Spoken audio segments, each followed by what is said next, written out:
as Sadiq Khan continues to refuse to back down on his net zero ULEZ expansion, more Londoners are rising up to speak out against this insanity. Now we have more community leaders and more charity groups speaking out.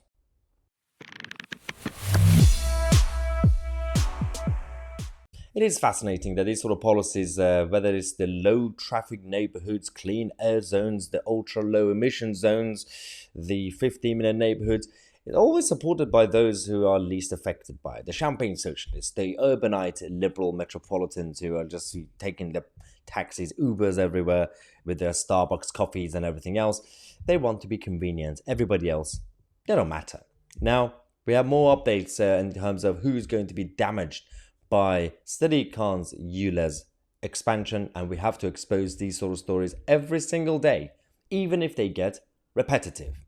Now, the latest we have is that Sadiq Khan's plans is going to be hitting disabled people, charities, and small businesses that are the hardest, more than anybody else in Greater London. Now, August is basically the deadline for the expansion, and July is a court case against Sadiq Khan that's going to be happening.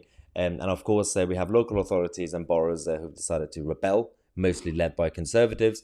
At the same time, the central government, also in the back pocket, they're also ready to block it if depending on how the court case goes first. So that's the situation. So we have Wallington Animal Rescue. It's an organization, very good cause, sorting out all the issues around animal welfare. And they are now having problems because they have vans, they have cars, they need to get around. But at the same time, because their cars are no longer going to be compliant with Sadiq Khan's net zero, they don't have any profit-making machine. They're going to suffer. They've said that we had 2 fully equipped and 2 fully serviced vehicles, which isn't enough really, but we couldn't afford another one. And now we've just lost one because we were worried about the expansion. So they were already struggling. They only had 2 cars. And so life was hard. Now Sadiq Khan is saying, wow, yeah, you're going to have to buy more on top of what you already have because it's not going to be compliant. And nobody is allowed to complain, because if you complain, you are a tinfoil hat, hard right, ultra Brexiteer, some sort of 1930s German, Himmler-loving, whatever. And they just give you all their labels because they got nothing else to do. When you lose an argument, you start calling people names without backing up your own statements. So we have another organization, Dogs on the Streets, is also a charity, saying that our vehicles are not ULEZ compliant currently, and the expansion is just going to destroy us.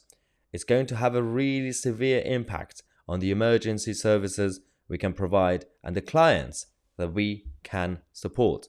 Now, the person in charge of this organization actually said that, how are we going to survive paying this? I can't pick and choose which dogs to rescue because I've already paid the ULEZ 3 times in 1 week and can't afford to do it every day. It breaks my heart because I feel like I'm letting them all down. So let's just add to the list of those who are going to be damaged. It's not just the ordinary commuters, the parents who want to take their kids to school, the people who have to go the A&E emergency services, or small businesses, community leaders, charities. Add to the list animals. Yeah, dogs. They're going to suffer as well because charities are not going to be able to rescue them. Absolutely chaotic. This whole thing needs to collapse. And hopefully July. July is a court case. We'll keep you guys posted as we get closer to that date. But what I want to know is, why is it that in the mainstream media, you had the BBC insulting the protesters the last Saturday, a few days ago, when I went to Trafalgar Square in central London. I saw many people, a very diverse group from various parts of Greater London. Some people came from outside of London. And on the same day, we also had smaller protests across the country against the general net zero measures, whether it was the clean air zones in Birmingham or in Bristol and all the other measures. The BBC comes out and says, well, yes, we sent one reporter there. The mainstream media weren't really there to report it properly. They said, well, we sent one reporter there, and they basically told us the whole group, the protesters, were just full of far right and all the nutters and everything else. conspiracy theorists, okay? At the same time, they are feeling the pressure of the media to slowly talk about it because even they know that Sadiq Khan is going too far, but they are not really creating the outcome that we want when it comes to the narrative because they're not really holding him to account. They're not really asking the real questions. What are you going to be doing next? Considering Sadiq Khan already has plans to add another measure on top of ULEZ, which is going to be pay per mile. So there's going to be controlling what sort of car you're driving, what time of the day you're driving, how many times a day in the week you're driving it, and how many passengers you're going to have in your car. And depending on that, it's going to be creating restrictions or giving you fines and taxes. And they're not asking any of these questions. Now, I want your theories behind it. See what you think is going on in the media right now. I'm Mahyar Tousi, and we are the media.